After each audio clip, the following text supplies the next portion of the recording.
नमस्कार, भगीरथ प्रयास में आपका स्वागत है। मैं हूं धर्मेंद्र शुक्ला। आज हमारे भगीरथ प्रयास स्टूडियो के खास मेहमान हैं हमारे प्रधान संपादक पंडित लकुश तिवारी जी, जिसमें वो आपको बताएंगे, हमारी उनकी वार्ता होगी और आप सुनेंगे प्रवासी श्रमिकों के पलायन का आपको देखा हाल। पत्रकार की नजरिए से महाराष्ट्र, मध्य प्रदेश और उत्तर प्रदेश की लॉकडाउन व्यवस्था पर चर्चा होगी। तो सबसे पहला सवाल है हमारा कि पुणे से उत्तर प्रदेश के सुल्तानपुर आने की, लॉकडाउन तोड़ने की क्या जरूरत पड़ी? मैं मौजूदा समय में सुल्तानपुर उत्तर प्रदेश अपने गृह जनपद में हूँ। पुणे से मैंने 14 मई 2020 को बाई मोटरसाइकिल सुल्तानपुर उत्तर प्रदेश के लिए प्रस्थान किया था। अब सवाल ये उठता है कि मैंने पुणे से सुल्तानपुर आने का निर्णय क्यों लिया। इसके पीछे महत्वपूर्ण कारण जो है वह है कोरोना और कोरोना संक्रमण।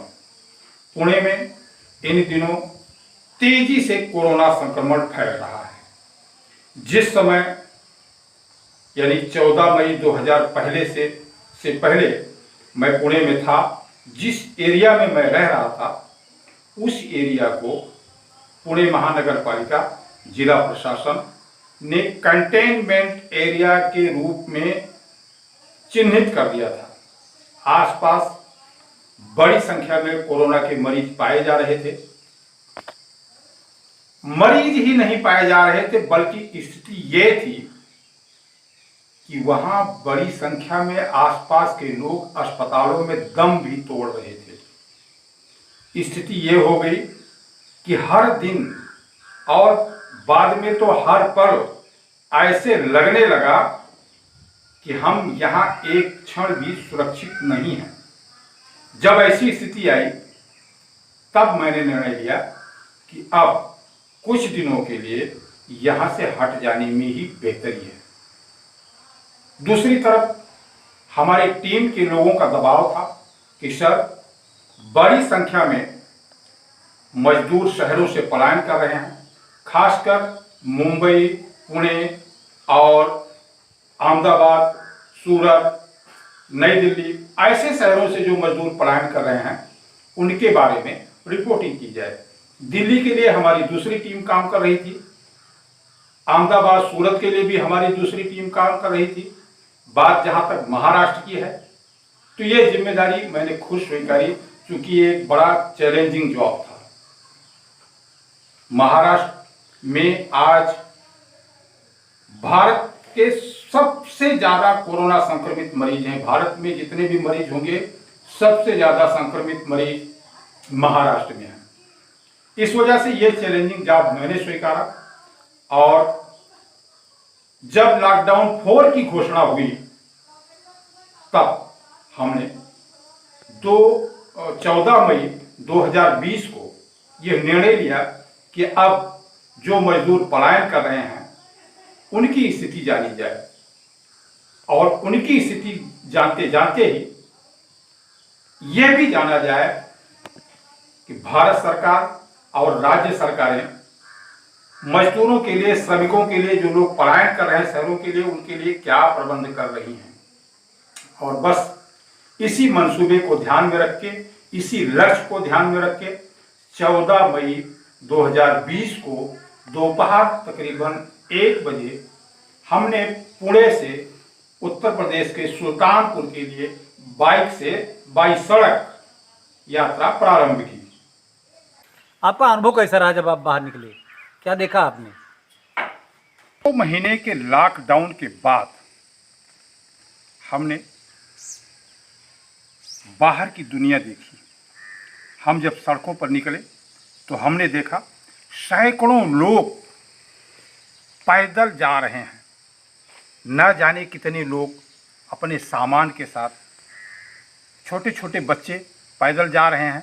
ये वो बच्चे थे जो 7 साल, 8 साल, 10 साल तक के बच्चे थे। कितने बच्चों के पैरों में चप्पल नहीं थी, बड़ों के पैरों में चप्पल नहीं थी, कंधे पे घर गृहस्थी का सामान था। बहुत लोगों ने सर पे बोझा भी रखा हुआ था। ये सभी प्रवासी श्रमिक थे। ये मैं बात कर रहा हूँ पुणे से अहमदनगर महाराष्ट्र के अहमदनगर वाली रोड की, पुणे अहमदनगर रोड की बात कर रहा हूँ। महाराष्ट्र गवर्नमेंट ने, खास करके पुणे प्रशासन ने वाघोली इलाके में बसों की व्यवस्था की थी, जो स्थानीय स्तर पर यानी कि महाराष्ट्र में पुणे से महाराष्ट्र के अन्य ज़िलों में जाने के लिए वहाँ से बसेस छोड़ रही थी। उसमें सरकारी बसेस भी थीं, जिसको महाराष्ट्र की एसटी बसें कहा जाता है, राज्य परिवहन निगम की बसें। उसके अलावा प्राइवेट बसें भी थी। इन बसों तक पहुँचने के लिए मैं कह सकता हूँ कि हज़ारों लोग पैदल ही झुंड के झुंड चले जा रहे थे। ये दृश्य जब मैंने देखा, दोपहर के 1 बजे तपती दोपहरी में लोगों को पैदल चलते हुए कितने लोगों के पैरों में छाले पड़ गए थे, वो दृश्य मैं शब्दों में बयां नहीं कर पा रहा हूँ। उसके सर, उस समय के मंजर के बारे में बताइए, जब आपने मजदूरों के पलायन को देखा, नन्हे मुन्ने बच्चों को रोड पर चलते देखा, तब सरकार के विषय में आपका अनुभव क्या रहा, उसके विषय में क्या कहेंगे? जब राज्य सरकार ने बसों का प्रबंध किया था तो लोगों को उनके एरिया से डिपो, जहां अस्थायी डिपो बनाया था, वहां तक ले जाने की व्यवस्था भी राज्य सरकार को करनी चाहिए थी, परंतु जिला प्रशासन और राज्य सरकार इस व्यवस्था को करने में फेल साबित दिखा मुझे। उसके बाद हम वहां से आगे बढ़े। वाघोली से अहमदनगर की यात्रा करते हुए मैंने देखा सैकड़ों लोग सड़कों पर साइकिल से, मोटरसाइकिल से, पैदल चलने वालों लोगों की संख्या ज़्यादा थी। ये सारे लोग जो है अहमदनगर की ओर पैदल चले जा रहे हैं। इन लोगों को देखकर मन द्रवित हो जाता था। मैं समझता हूँ 1947 में जब देश बंटवारा हुआ था, उस समय इस तरफ के लोग जब उस तरफ गए होंगे या उस तरफ के लोग जब इस तरफ आए होंगे, तो उस समय भी इतना करुण दृश्य नहीं दिखा होगा जितना मजदूरों के पलायन का दृश्य उस समय मैंने देखा। इस मामले में हमारी राज्य सरकारें, हमारी केंद्र सरकार मुझे पूरी तरह फेल दिखाई दी। हम अहमदनगर तक यही दृश्य देखते चले गए। लगभग सड़क के दोनों तरफ लोगों का हुजूम चल रहा था। लोग जो है अपनी गृहस्थी लिए हुए, छोटे छोटे बच्चों को लिए हुए पैदल चलते जा रहे थे, साइकिल से चलते जा रहे थे, मोटरसाइकिल से लोग जा रहे थे। बड़ी संख्या में लोग परेशान थे। इस दृश्य को देखकर मेरा मन द्रवित हुए बिना नहीं रह सका। मैंने लोगों से पूछा भी कि आखिर आप इस प्रकार क्यों पैदल चलने को मजबूर हैं, जबकि राज्य सरकार और केंद्र सरकार आपके लिए व्यवस्था कर रही है। लोगों ने मुझे बताया कि उनका नंबर ही नहीं आता है, नंबरों में भी घपलेबाजी हो रही है। नाम मेरा गया है, टोकन किसी और को दे दिया जा रहा है। महीने भर से इंतजार कर रहा हूँ, श्रमिक स्पेशल चल रही है, लेकिन मेरा नंबर नहीं आ रहा है। इस स्थिति में मैं कितने दिन और वहाँ रह सकता हूँ, जबकि आसपास के लोग कोरोना संक्रमित हो रहे हैं, अस्पतालों में जा रहे हैं, खाने के लिए दाना नहीं मिल रहा है। अब सवाल ये उठता है कि जो वहाँ की राज्य सरकारों ने जो व्यवस्था की है, वो व्यवस्था लोगों तक क्यों नहीं पहुँच पा रही थी। इसके पीछे बड़ी स्टोरी है, किसी और दिन इस पर हम बातचीत करेंगे। अब हम आगे बढ़ते हैं। जिस समय हम अहमदनगर पहुँचे, उस समय लगभग शाम हो चुकी थी। रास्ते में थोड़ी बारिश भी हुई, लेकिन संयोग ऐसा था कि हम लोग बारिश में भीगने से बच गए। लेकिन बाद में जब मुझे फ़ोन पर पता लगा कि वाघोली इलाके में, यानी कि पुणे के इलाके में तेज़ बारिश हुई है और सैकड़ों प्रवासी मजदूर इस बारिश की वजह से भीग गए हैं, बुरी तरह भीग गए हैं। जिन्हें कोरोना नहीं हुआ होगा, वो भी सर्दी जुकाम के मरीज हो गए होंगे बारिश में भीगने की वजह से। हम सौभाग्यशाली थे कि हम बारिश का सामना हमें नहीं करना पड़ा। लेकिन जब हम अहमदनगर में पहुंचे तो हमने देखा कि वहाँ जो है अच्छी खासी बारिश होकर निकल चुकी थी। अहमदनगर में हमारी बाइक में थोड़ा सा काम था, हमने वो थोड़ा लाइट वगैरह का काम था, 5 मिनट हमने वो किया। और उसके बाद जब हम वहाँ से निकले तो चलते ही रहे। औरंगाबाद जब 50 किलोमीटर दूर रह गया तो हमने वहाँ एक ढाबे के किनारे अपना पड़ाव डाल दिया। उस ढाबे पे हमने देखा कि लगभग 200-300 लोग जो प्रवासी श्रमिक थे, सारे लोग उसी ढाबे के किनारे रुके हुए थे, क्योंकि उसके आगे और 50 किलोमीटर यात्रा करने के बाद अहमदनगर आने वाला था। और अहमदनगर में कोरोना पॉजिटिव मरीज पाए गए थे, इसलिए लोग अहमदनगर में रुकना नहीं चाहते थे। सुरक्षित उनको यही लग रहा था कि अहमदनगर से थोड़ा पहले ही रुक जाया जाए। रात को तकरीबन 10 बजे हम लोग वहाँ रुक गए। सर, आप जिन रास्तों से गुजरे वहाँ से खट्टे मीठे स्वाद आपको निश्चित रूप से मिले होंगे, और हम और हमारे दर्शक चाहते हैं कि आप उन रास्तों के अनुभवों को ज़रूर। जहाँ रुके थे वहाँ से अपने अगले पड़ाव के लिए चले। अब हम अहमदनगर से निकलकर औरंगाबाद की ओर जा रहे थे।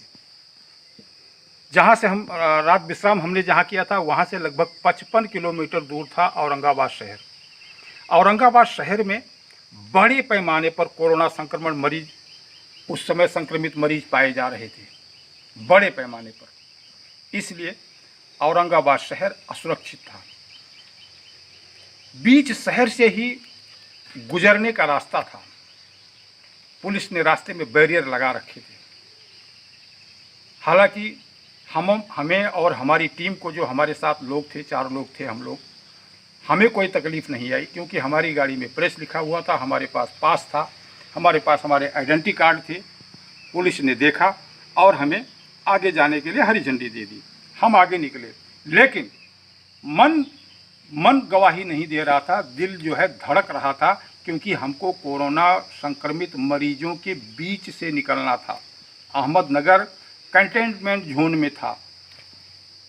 फिर भी हमने ये तय किया कि हम सवेरे सवेरे यहाँ इस शहर को पार कर लेंगे, और हमने सुबह सुबह तकरीबन 6 से 7 बजे के बीच या 5 से 6 बजे के बीच, जो भी समय रहा होगा, बिल्कुल सवेरे सवेरे हमने औरंगाबाद शहर पार कर लिया। अब हम जा रहे थे जालना की ओर।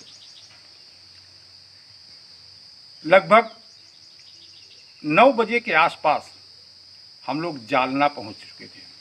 जालना शहर में हम लोग नहीं गए, उसके पहले ही वहाँ से लेफ़्ट साइड से हम लोग निकले और आगे बढ़े। अब मैं आपको एक ऐसी स्टोरी बताना चाहता हूँ कि इस दौरान हमें बीच में एक ऐसे होटल पर हमने देखा, एक ऐसे होटल को देखा जहाँ कुछ मुस्लिम युवा, मुस्लिम लड़के एकदम सेवा भाव से लोगों को बिस्किट बांट रहे थे, चाय पिला रहे थे। तो हमने कहा कि बहुत देर से हमको चाय की तलब लगी हुई थी सारे लोगों को, कि सवेरा हो गया है, चाय नहीं मिल रही थी। तो हमने कहा चलो यहाँ चाय पी लेते हैं। चाय के लिए हम वहाँ रुके, जेब से पैसे निकाला, उस दुकानदार को हमने पैसे देने की कोशिश की। तो उन्होंने कहा कि हम दुकानदार नहीं हैं, हम स्वयंसेवी हैं, हम समाज सेवी हैं। लॉकडाउन में जो लोग पैदल जा रहे हैं, जो अपनी सवारियों से जा रहे हैं, हम उनकी सेवा कर रहे हैं, हम आपसे पैसे नहीं लेंगे। मैंने बहुत कोशिश की कि आप पैसे ले लीजिए, उन्होंने कहा नहीं। हमने वहाँ देखा कि वहाँ मेरे देखते देखते तकरीबन 30 से 40 ट्रकें आके रुकी। हर एक ट्रक में कम से कम 100 से 150 तक प्रवासी श्रमिक बैठे थे। ट्रकों में मैंने देखा कि एक 3 थर बनाए गए थे। पहले थर में नीचे लोग बैठते थे, बीच में भी ट्रकों में लोग बैठे थे, और छत के ऊपर, जो ट्रकों का छत होता है, उसके ऊपर भी लोग बैठे हुए थे। यानी तकरीबन 150 लोगों को लेकर के ये ट्रकें जा रही थी। मैंने एक पैसेंजर से पूछा, एक प्रवासी श्रमिक से पूछा कि भाई कहाँ से आ रहे हो और कहाँ जा रहे हो। उन्होंने मुझे बताया कि मैं पुणे से आ रहा हूँ और छत्तीसगढ़ जाऊँगा। मैंने पूछा कितने, ट्रक वाले ने कितने रुपए लिए। उन्होंने कहा साहब 4,500 रुपये पर यात्री से ट्रक वाले ने तय किया हुआ है। अभी हमारे पास पैसे नहीं हैं, हम अपने गांव पहुंचेंगे तो हमारे घर वाले ट्रक वाले को लाकर पैसा देंगे, तब हम अपने घर जाएंगे। यह जहां का 400 रुपये किराया होता है, वहां लोग 4,500 रुपये दे करके भेड़ बकरियों की तरह ठूस करके ट्रक में आने को मजबूर हुए। यह दृश्य मैंने उस ढाबे पर वहाँ देखा, और मैं धन्यवाद करता हूँ उन मुस्लिम युवाओं का जिन्होंने इन सारे लोगों को, जो सैकड़ों लोग वहाँ आ रहे थे, उनको वो लोग चाय पिला रहे थे। उस समय माह रमज़ान चल रहा था, रोज़ा का महीना था। दिन में वो लोग ये कार्य नहीं कर पा रहे थे। रात को, शाम को 7 बजे से लेकर के और सुबह 7 बजे तक, यानी कि रात में जो लोग चलते थे, उन सारे लोगों को वो चाय, पानी, बिस्किट अपने खर्चे से करा रहे थे। मैंने उनसे पूछा कि ये सब, इसका पैसा कहाँ से आता है? तो उन्होंने कहा कि हम सारे लोग, मित्र लोग मिल करके अपने खर्चे से ये सब करते हैं। अब हम वहाँ से आगे चले। वहाँ से आगे चलने के बाद हम लगभग वहाँ से हम 200 किलोमीटर आगे गए होंगे, तो हम एक दुकान पे चाय पीने के इरादे से रुके। तो वहाँ का अनुभव ऐसा रहा कि उस दुकानदार ने देखा कि हमारे यहाँ 4 लोग चाय पीने के लिए रुक रहे हैं, तो खुश तो बहुत हुआ वो कि 4 लोग हमारे यहाँ चाय पीने के लिए रुके। लेकिन हमने जब चाय की कीमत पूछा तो उसने कहा एक चाय की 25 रुपये, और चाय भी इतनी सी, और वो भी काली चाय से थोड़ा, मतलब उसमें दूध नाम मात्र का रहा होगा, और मीठा तो बस बिल्कुल। उस 25 रुपये की चाय वाले ने हमें चाय तो दिया, जैसे ही हमने कप पकड़ा, फाइबर का कप था, वैसे ही उसने कहा अब आप लोग यहाँ से चलिए, यहाँ दूसरे लोगों को आने दीजिए। यानी 25 रुपये में चाय भी दिया, 1 सेकंड अपने दुकान के सामने उसने हमें खड़ा नहीं होने दिया। बहरहाल हमने चाय पिया, हम लोग वहाँ से आगे बढ़ गए। अब हम चले बुल्ढाना की ओर। महाराष्ट्र के बुल्ढाना शहर, मतलब ज़िले की सीमा में हम लोग पहुँचे। स्थान का मुझे ठीक से भान नहीं है। वहाँ एक सुंदर गणेश जी का मंदिर देख करके, वहाँ जहाँ हम लोग चाय पिए थे वहाँ से लगभग 150 किलोमीटर आगे एक सुंदर गणेश जी का मंदिर देख करके, तब तक दोपहर हो गया था, हम लोग वहाँ बैठे थे। भूख भी लगी थी, और हालांकि हमारे पास जो है भोजन थे, भोजन के पैकेट हम लोगों ने ले रखा था पहले ही घर से, लेकिन हमारी टीम के दृष्टिकोण से वो भोजन अब खाने योग्य नहीं रह गया था, चूँकि एक दिन पहले का बनाया हुआ था। तो हम लोग जो है गणेश जी का दर्शन करके वहीं बैठे हुए थे। गणेश जी विघ्नहर्ता से हम अपने सकुशल पहुंचने की कामना कर ही रहे थे कि इतने में गणेश जी ने 2 सेवाभावी लोगों को भेज दिया। एक MBBS डॉक्टर थे और एक अच्छे किस्म के व्यापारी थे। हमारे पास वहाँ वो मंदिर में पहुँचते हैं, उन्होंने पूछा कि आप लोग कहाँ से आ रहे हो। हमने उन्हें बताया कि हम पुणे से आ रहे हैं। हम थोड़ा सा संकुचित हुए कि ये कहेंगे कि भाई आप कोरोना वाले इलाके से आ रहे हो, यहाँ से उठ के चले जाओ वगैरह, लेकिन ऐसा कुछ नहीं था। बड़े ही प्रेम भाव से उन्होंने हमें वहाँ आदर से स्थान दिया और कहा कि हम आपके भोजन का प्रबंध करते हैं। मुझे ऐसा लगा कि साक्षात विनायक ने हमारे लिए जो है भोजन भेजा, और उन्होंने सबके लिए, यानी हम 4 लोगों के लिए उन्होंने भोजन का प्रबंध करवाया। भोजन भी इतना स्वादिष्ट कि क्या बताएं। हमने उनको बताया कि हम भगीरथ प्रयास से हैं और हम आपकी न्यूज़ जो है देना चाहते हैं। तो उन्होंने कहा नहीं, हम आज पिछले 15 दिनों से लोगों की सेवा कर रहे हैं, लोगों को भोजन खिला रहे हैं, लेकिन हमने कभी भी अपनी पब्लिसिटी नहीं की। वहाँ मैंने यह चीज़ देखा कि ऐसे भी इस देश में अभी भी सेवाभावी लोग हैं जो पब्लिसिटी के भूखे नहीं हैं, जो 2 केले किसी को दे करके फ़ोटो नहीं खिंचवाते हैं। वो लोग वास्तव में सेवा कर रहे थे, और हमें ही नहीं, प्रतिदिन वो लोग कम से कम 1,500 से 2,000 लोगों को हर दिन ऐसे ही ढूंढ के, कहीं भी कोई बैठा रहे, दूर जंगल में अगर कोई बैठा है तो सड़क पर से जाते जाते वो देख लिया करते थे कि भाई वहाँ कोई बैठा है, इसका मतलब वो प्रवासी है, चलिए उस तक भोजन पहुँचाया जाए। ये उन लोगों की व्यवस्था थी। बड़ी ही सुंदर व्यवस्था उन्होंने वहाँ की हुई थी। अब वहाँ से हम लोग आगे निकले, हमें प्यास लगी हुई थी। लगभग 200 किलोमीटर और आगे गाड़ी चलाने के बाद हम एक जगह रुके और वहाँ हमने पानी पिया। पानी पीने के लिए हमने भगवान श्री कृष्ण का एक मंदिर था, वहाँ हम कोशिश ये कर रहे थे कि जो है भगवान श्री कृष्ण का मंदिर है तो यहाँ पानी मिल जाएगा। उस इलाके में वैसे भी पानी की कमी होती है। तो जैसे ही हम मंदिर में गए, हालांकि पानी तो मिल गया, लेकिन वहाँ के लोगों ने मंदिर में हमें 1 मिनट भी रुकने नहीं दिया। हमने उनको बताया भी कि हम पत्रकार हैं, हमारी ये पूरी टीम है, हम लोग जो है पलायन के दृश्य को कवरेज करने के लिए यहाँ से गुजर रहे हैं। लेकिन उन्होंने कहा कुछ भी हो, आप यहाँ रुक नहीं सकते, आप यहाँ 1 मिनट भी हमने कहा मंदिर के बाहर हैं हम लोग, मंदिर में तो गए नहीं हैं, रोक तो मंदिर में जाने से है, बाहर रुकने के लिए पेड़ के नीचे रुके हैं तो वहाँ नहीं, हमारे एरिया में आप मत रहिए, आप चले जाइए यहाँ से। भगवान श्री कृष्ण के मंदिर के पुजारी के ये निर्देश बड़े अजीब लगे। बहरहाल वहाँ से हम लोग आगे चले। आगे एक रामायण होटल मिला हमें। उसके पहले का दृश्य ऐसा था कि वहाँ हमें बताया गया कि इसके आगे लगभग 200 किलोमीटर जंगली एरिया है, कुछ है नहीं, आपको कहीं मिलेगा नहीं। जब उस समय तक रात को 8 बज चुके थे, तो हमको लगा कि यहाँ रुक जाना चाहिए। हम पेट्रोल पंप गए लेकिन वहाँ रुकने की कोई व्यवस्था नहीं थी। अब आगे 200 किलोमीटर का जंगल। अब हम ये सोच में पड़ गए कि करें क्या, रुकने की कहीं कोई व्यवस्था नहीं है, 200 किलोमीटर का आगे जंगल है, अब हम जाएंगे कैसे। लेकिन फिर भी मरता क्या न करता वाली स्थिति में हम लोग आगे चल पड़े। कुछ दूर आगे गए तो हमने देखा कि एक होटल जैसी व्यवस्था दिखाई दे रही थी, बढ़िया व्यवस्था थी, आगे फर्श वगैरह था। तो हमने कहा यहाँ रात्रि विश्राम किया जा सकता है। हमने होटल वाले से पूछा कि भाई यहाँ जो है हम लोग रुक सकते हैं क्या रात को, हम 3-4 बजे यहाँ से उठ के चले जाएंगे। तो उस होटल वाले ने कहा कि साहब, होटल यद्यपि बंद है लॉकडाउन के चलते, लेकिन हमारे दिल के दरवाजे अभी भी खुले हैं और ये हमेशा खुले रहेंगे। आप ही लोग जो हैं जो हमको पैसा देकर हमारे होटलों में रहते थे, आज गवर्नमेंट ने होटल बंद करवा दिए हैं, लेकिन दिल के दरवाजे खुले हैं। आप यहाँ रुकिए, रात भर रुकिए, शान के साथ रुकिए, कोई तकलीफ़ आपको नहीं आएगी। हम लोग वहाँ रुके, लेकिन कुछ देर के बाद मौसम बिगड़ा और बारिश होने लगी। बारिश होने के बाद उस होटल वाले ने दौड़ के आके, होटल वाला में हमारे पास आया और कहा, साहब आप लोगों के लिए पीछे हमने जो है एक लान है हमारा पैक्ड ऊपर से, जहाँ पहले हम पार्किंग वगैरह करते थे, वहाँ हमने व्यवस्था कर दी है। आप सारे लोग जो है जाके वहाँ रहिए और कोई आपको चिंता नहीं होगी। भोजन वोजन आपने नहीं किया हो तो हम आपको भोजन भी करवाते हैं। हम लोगों की इसकी आवश्यकता नहीं पड़ी कि हम उसके लान में जाएं, उसके कमरे में जाएं, लेकिन उस व्यक्ति का दिल बड़ा देखा हमने। इतना बड़ा दिल उसका था, उसके मालिक का जो भी रहा होगा, जाहिर सी बात है कि इतना बड़ा होटल था तो स्वयं मालिक नहीं रहा होगा, मैनेजर या और कोई रहा होगा, लेकिन उसका दिल बहुत बड़ा था।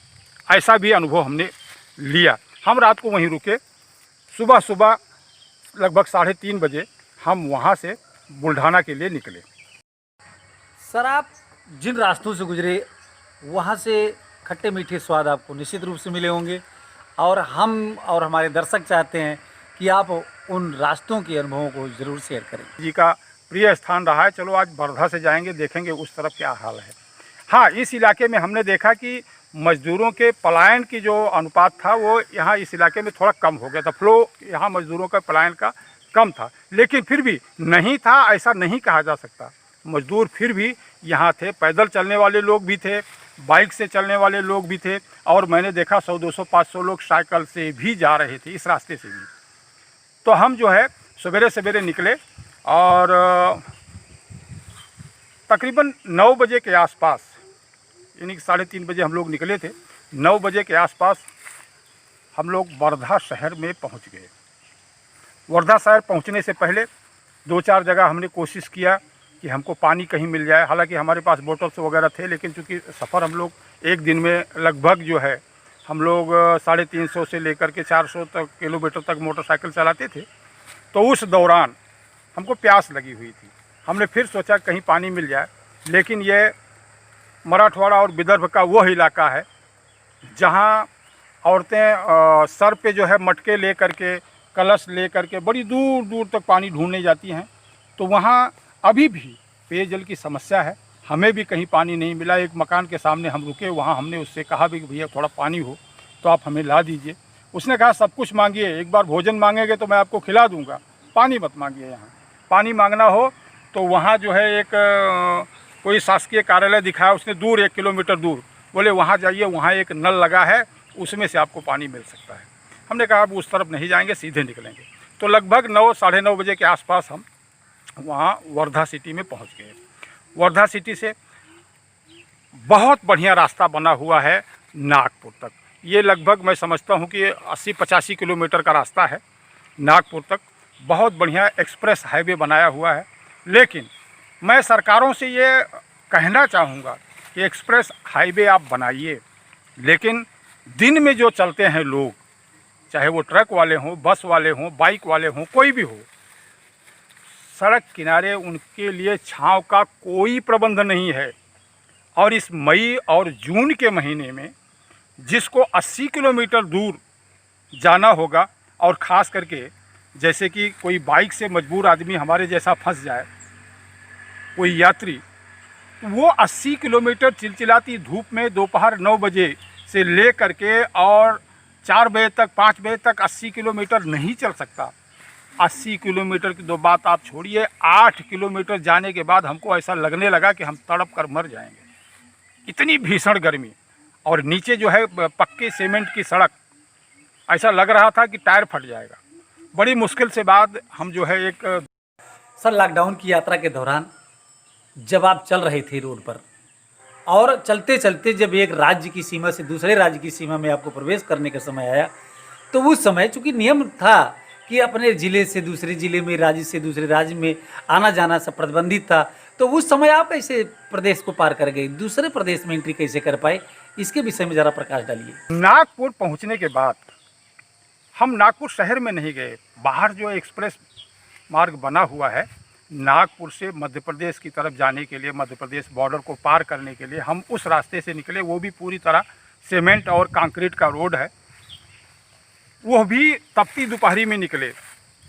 बड़ी ही मुश्किल से हम जो है शाम 5 बजे के आसपास मध्य प्रदेश के बॉर्डर के नज़दीक पहुँचे। लगभग 6 बजे जब हम मध्य प्रदेश के बॉर्डर में प्रवेश करने वाले थे, बल्कि 7 बज गए होंगे, उस समय अचानक आसमान से जो है तेज और गड़गड़ाहट हुई, आंधी चली, तूफान आया और बारिश होने लगी। इस बारिश के बीच हमने देखा कि चारों तरफ अंधेरा हो गया। वहाँ एक ढाबा था, उस ढाबे के किनारे हम पहुँचे तो देखा चारपहिया लगा के ढाबे वाला बंद करके लॉकडाउन के चलते अपने गांव चला गया था। कोई नहीं था, एक बल्ब टिमटिमा रहा था। अब चूँकि बारिश हो रही थी, हम लोगों को कहीं न कहीं सर छुपाने की जगह चाहिए थी, तो सर छुपाने के लिए हमने एक गैर कानूनी काम किया। हमने उसकी वो जो खटिया लगा के उसने वो बंद किया था, उसको हटाया, और वहाँ जब तक बारिश हुई हमने हमारा सर छुपाया। उस समय हम यही सोच रहे थे कि अगर ये ढाबे का वाला आ जाए तो कहेगा भाई हमारे इजाज़त के बिना आप यहाँ क्यों रुके हुए हो। लेकिन फिर भी जैसे वो सुरक्षित था, बारिश कम हुई, हम वहाँ से उसका सब कुछ सुरक्षित करने के बाद हम वहाँ से बाहर निकले।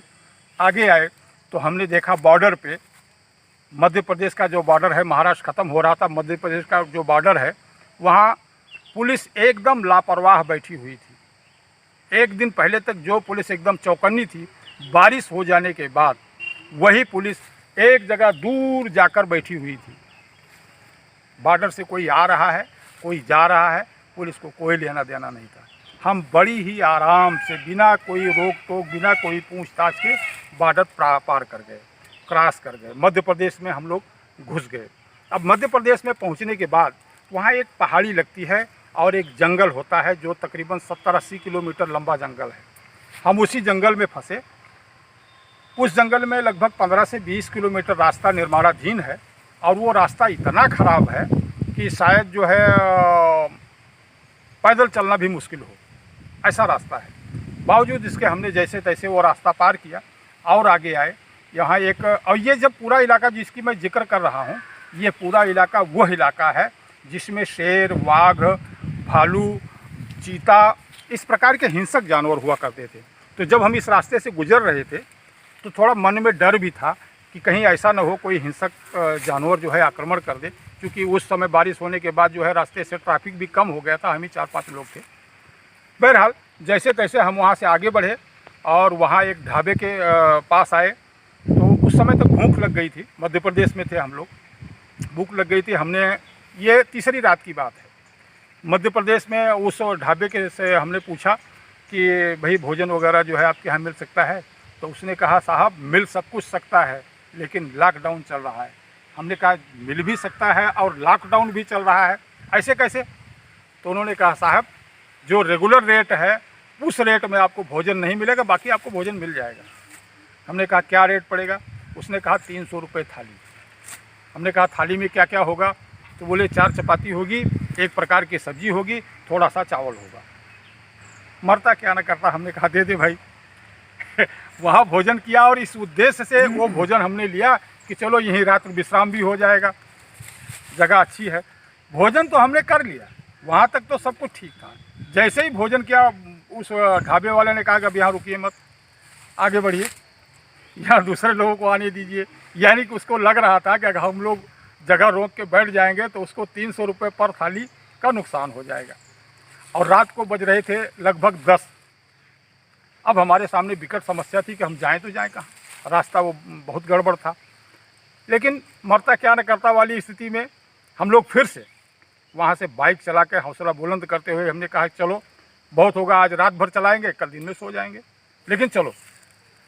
अब वहाँ से हम लोग आगे निकले तो मैं समझता हूँ वहाँ से 55-60 किलोमीटर आगे आने के बाद इंडियन ऑयल का एक पेट्रोल पंप मिला। जब हम लोग वहाँ पहुँचे और उसके मैनेजर को हमने बताया कि हम लोग पत्रकार हैं, ऐसे ऐसे हम लोग पुणे से आ रहे हैं और हमको रात्रि विश्राम करना है। उस बेचारे ने तुरंत जो है वो कुछ नहीं सोचा कि ये कोरोना वाले देश से आ रहे हैं, कैसे आ रहे हैं। उसने सिर्फ ये देखा कि ये लोग ठीक ठाक हैं, इनको कोई बीमारी नहीं है। वैसे भी हमारे पास मेडिकल सर्टिफिकेट था, हम आने से पहले वहाँ मेडिकल डॉक्टर से मेडिकल सर्टिफिकेट ले चुके थे। हमने उसको वो भी बताया था कि हमारे पास मेडिकल है, हम बीमार उमार नहीं हैं, हम ठीक ठाक लोग हैं। तो उसने जो है तुरंत एक लेबर रूम खुलवा दिया जो वहाँ कर्मचारियों के लिए उसने बना के रखा था रात्रि विश्राम के लिए। तो उसने हम लोगों को खुलवा दिया। बाहर हमने मोटरसाइकिल लगाया, वहाँ हम रुके। रात को हमारा मोबाइल बिल्कुल डिस्चार्ज हो गया था। ये सारी स्टोरी हम चाह रहे थे कि वहीं से अपने दर्शकों के लिए हम देते रहें, लेकिन मोबाइल धोखा देने की वजह से, मोबाइल का चार्जिंग ना हो पाने की वजह से हम ये सारी स्टोरी लोगों को बता नहीं पाए, दर्शकों को। सर, कोरोना वायरस के चलते देश भर में लगा लॉकडाउन और उस दरमियान में आप अपनी टीम के साथ चल रहे थे। ऐसी स्थिति में आपने पलायन देखा मजदूरों का, तो क्या आपने ऐसा भी देखा कहीं कम और कहीं ज़्यादा? एक सवाल। दूसरी तरफ मेरा ध्यान आपका लेना ये है कि आप महाराष्ट्र विदर्भ इलाके से आप गुजर रहे थे, तो वहाँ का दृश्य आपको कैसे लगा, उसके विषय में बताइए। सुबह करीब 7 बजे अपनी यात्रा सतना मैहर के लिए प्रारंभ किए और रास्ते में हमने देखा बड़ी संख्या में लोग पैदल जा रहे हैं, साइकिल से जा रहे हैं और ट्रकों में भर भर के जा रहे हैं। सबसे ज्यादा जो मैं बात करना चाहता हूं वो ये कि लोग ट्रकों में भर कर जा रहे थे और बड़ी संख्या में जा रहे थे। एक ट्रक में कम से कम 150 लोग होते थे। भेड़ बकरियों की तरह ये लोग ट्रकों में ठूसे हुए जा रहे थे। इसकी रिपोर्टिंग हमने भगीरथ प्रयास न्यूज नेटवर्क पर पहले भी की है और आज भी इस इंटरव्यू में मैं आपको ये बता रहा हूं कि ट्रकों में लोग भर के आए हैं। ट्रकों में सोशल डिस्टेंसिंग कैसे हो सकती है? संभव ही नहीं है। बहरहाल आगे चलते हैं। हम रात को तकरीबन 9 बजे के आसपास मैहर माता शारदा माता के मंदिर के ठीक सामने पहुंचे। हमारी प्रबल इच्छा थी कि हम माता मैहर के दर्शन करें, लेकिन लॉकडाउन के चलते देवी माँ का मंदिर के कपाट बंद थे। उस समय तक मंदिर के कपाट खुले नहीं थे। अतः हृदय में प्रबल इच्छा होते हुए भी हम माता जी के दर्शन नहीं कर पाए। हम वहां से थोड़ा आगे चले, आगे आए। तकरीबन वहां से 50 किलोमीटर आगे आने के बाद एक होटल मिला, ढाबा मिला। उस ढाबे पे हम लोग रुके। हमने पूछा कि भाई यहाँ भोजन के क्या प्रबंध हैं? तो जवाब वही था कि साहब लॉकडाउन चल रहा है, होटलों को परमिशन नहीं है, ढाबों को परमिशन नहीं है, भोजन कैसे मिलेगा, वगैरह वगैरह। लेकिन जब हमने और आगे डीप में बात किया तो होटल के प्रबंधक ने कहा कि 100 रुपये में साहब भरपेट भोजन आपको हम कराएंगे।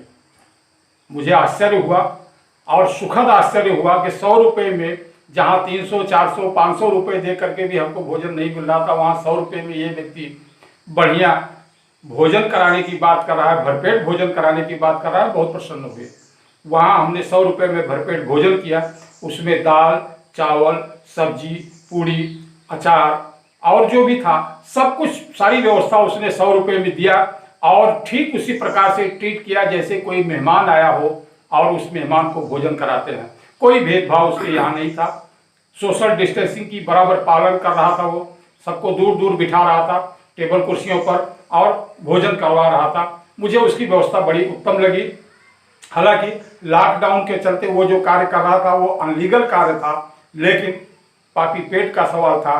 पेट तो प्रवासी यात्रियों को भरना ही था, तो कहीं न कहीं भोजन का प्रबंध करना था। इस प्रकार रात का भोजन का प्रबंध हुआ। वहीं हम लोगों ने रात्रि विश्राम किया। तकरीबन 3:30 बजे हमारी टीम के लोगों ने हमें उठा दिया। सर अब चलिए, अगला दिन जो है वो अब इलाहाबाद प्रयागराज हमारे सामने है। अब इस दिन हमको प्रयागराज पहुंचना है। सुबह सुबह हम लोग 3:30-4 बजे के आसपास वहां से उठे और उसके बाद हम लोग वहाँ से ये मेरे ख्याल से वहाँ से हम लोग आगे चले तो आगे जो डिस्ट्रिक्ट पड़ता था हमको, वो रीवा डिस्ट्रिक्ट था। रीवा पहुँचते पहुँचते हमको उजाला, रीवा से हम लोग जब निकले तब हमारे सामने मंजिल थी प्रयागराज, इलाहाबाद, गंगा का वो पवित्र क्षेत्र,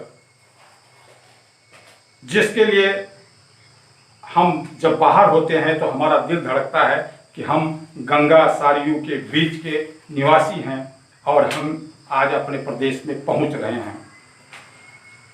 अब हमारे सामने मंजिल बिल्कुल करीब थी। हमने मोटरसाइकिल चलाया, तकरीबन 8:30 बजे के आसपास हम उत्तर प्रदेश के बॉर्डर पर पहुंच गए। मध्य प्रदेश पार करते हुए सुबह 5वें दिन 8:30 बजे के करीब हम उत्तर प्रदेश बॉर्डर पर पहुंच गए। वहां हमने देखा, एक दिन पहले खबरें आई थी कि उसी बॉर्डर पे पुलिस ने प्रवासी श्रमिकों के ऊपर लाठीचार्ज किया था।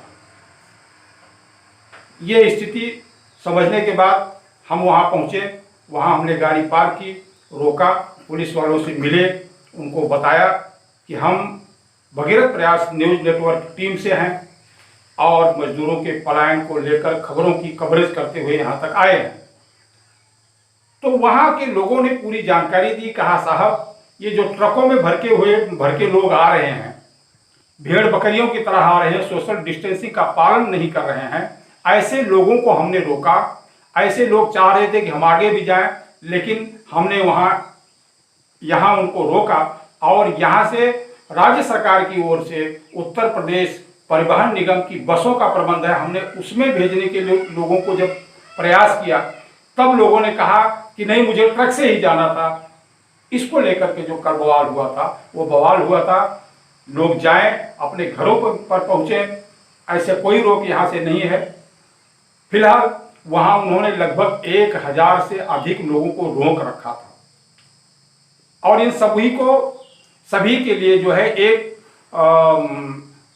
आप ये कहें कि एक टेंट की व्यवस्था किया था, लेकिन वो टेंट धूप को रोक पाने में सक्षम नहीं था। बड़ी संख्या में लोग धूप के नीचे तपते हुए बैठे थे।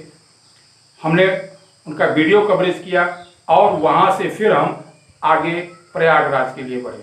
प्रयागराज हम पहुँचे, बहुत अच्छा लगा, हृदय गदगद हो गया। हम अपनी धरती पर आ गए हैं, अपने प्रदेश में आ गए हैं। यहाँ हमने देखा प्रयागराज में कोरोना लॉकडाउन के चलते, कोरोना संक्रमण के चलते अनेक गलियों को सील किया गया था। हम शहर में घुसे तो जिस रास्ते से भी हम जाते थे, घूम करके एक ही रास्ते पे आ जाते थे और वो रास्ता भी बैरियर से बंद किया गया था। अंततः हमने वहाँ नियुक्त ट्रैफिक पुलिस इंस्पेक्टर से बात की और उन्हें कहा कि भाई, जब कोई व्यक्ति यहाँ तक आ जाता है तो वो बाहर कैसे निकलेगा? या तो आप प्रबंध कीजिए कि यहाँ तक कोई पहुँच ही न पाए, और अगर वो पहुँच रहा है तो उसको बाहर निकलने की भी व्यवस्था आपको देनी चाहिए। उन्होंने बड़े विनम्र स्वर में हमसे बात की और हमें बाहर निकलने का रास्ता बताया। हम फाफामऊ के रास्ते प्रतापगढ़ होते हुए सुल्तानपुर तकरीबन 4 बजे पहुँच गए। अब चूंकि सुल्तानपुर में मुझे अपने गृहनगर जाना था, बल्दिराय तहसील क्षेत्र के सताहरी गांव सभा स्थित ग्राम पूरे लुकई तिवारी में जाना था। ये जो है विकासखंड धनपतगंज के अंतर्गत आता है। तो हमने प्रयास किया कि सुल्तानपुर चूंकि पहुंच गए हैं, अपने घर जाना है, तो यहाँ पत्रकारिता को हमने एक तरफ रख दिया। आम प्रवासी की तरह मैंने ये कोशिश किया जिला चिकित्सालय में कि यहाँ मैं अपना चेकअप करवा लूँ, जिससे स्थानीय जिला प्रशासन को, मेरे परिजनों को, मेरे दोस्तों को, मेरे मित्रों को कोई प्रॉब्लम ना हो, मुझसे कोई प्रॉब्लम ना हो, क्योंकि मैं कोरोना संक्रमण क्षेत्र से आया हुआ व्यक्ति था।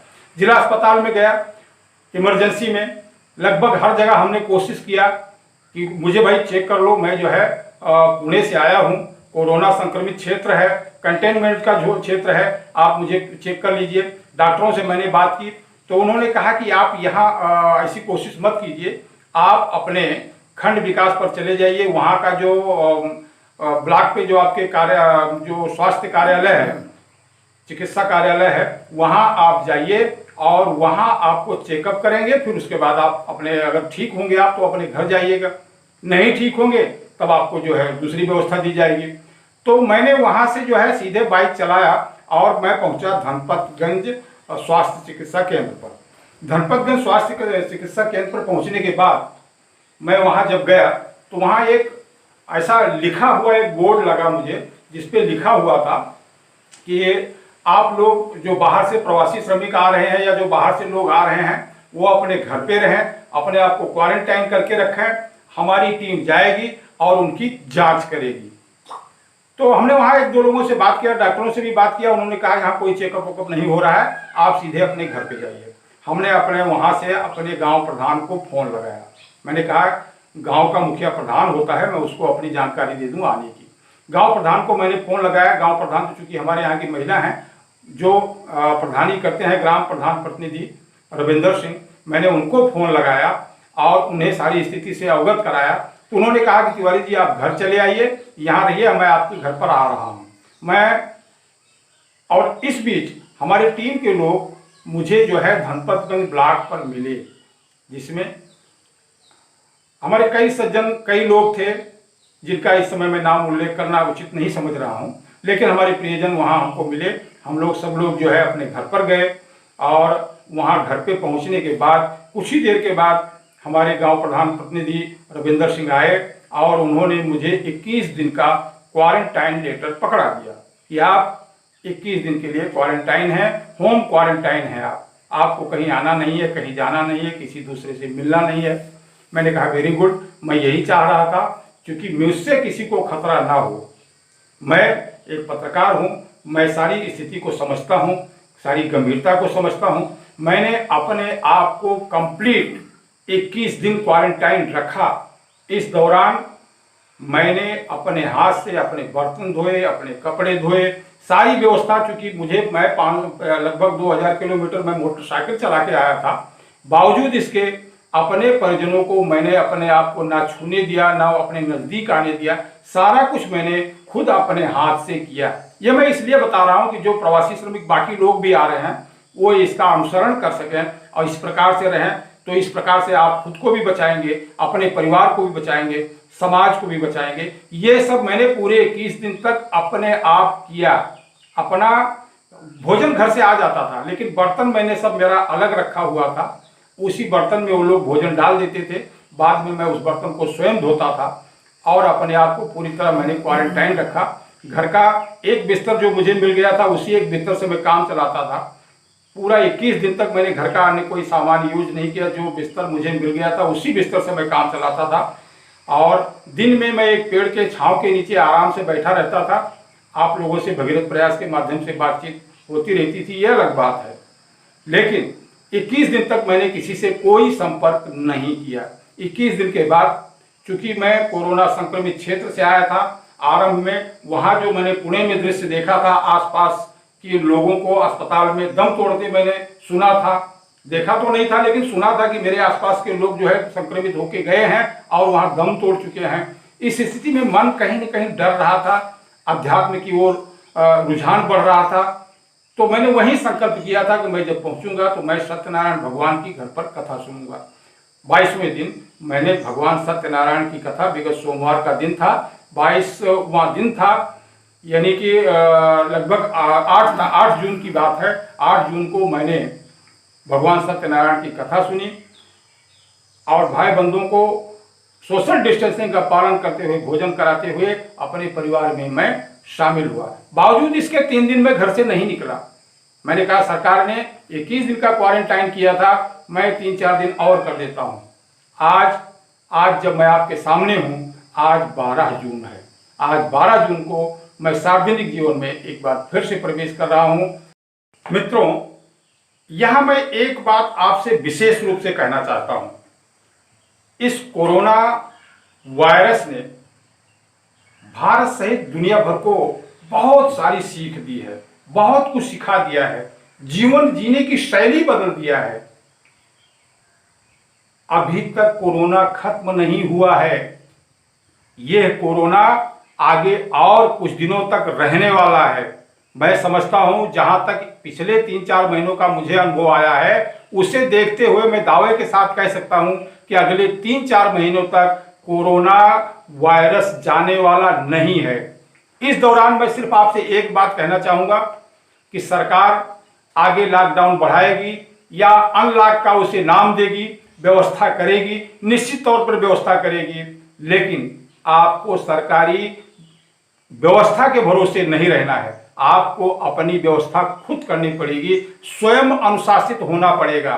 पुलिस आपको डंडा मारे तब आप अनुशासित हों, डॉक्टर आपको आके घर में चेताए तब आप सोशल डिस्टेंसिंग के प्रति जागरूक हों, ऐसा मत कीजिएगा, क्योंकि ये आपकी जान का सवाल है, आपके छोटे बच्चे की जान का सवाल है, आपके बुजुर्ग माता पिता के जान का सवाल है।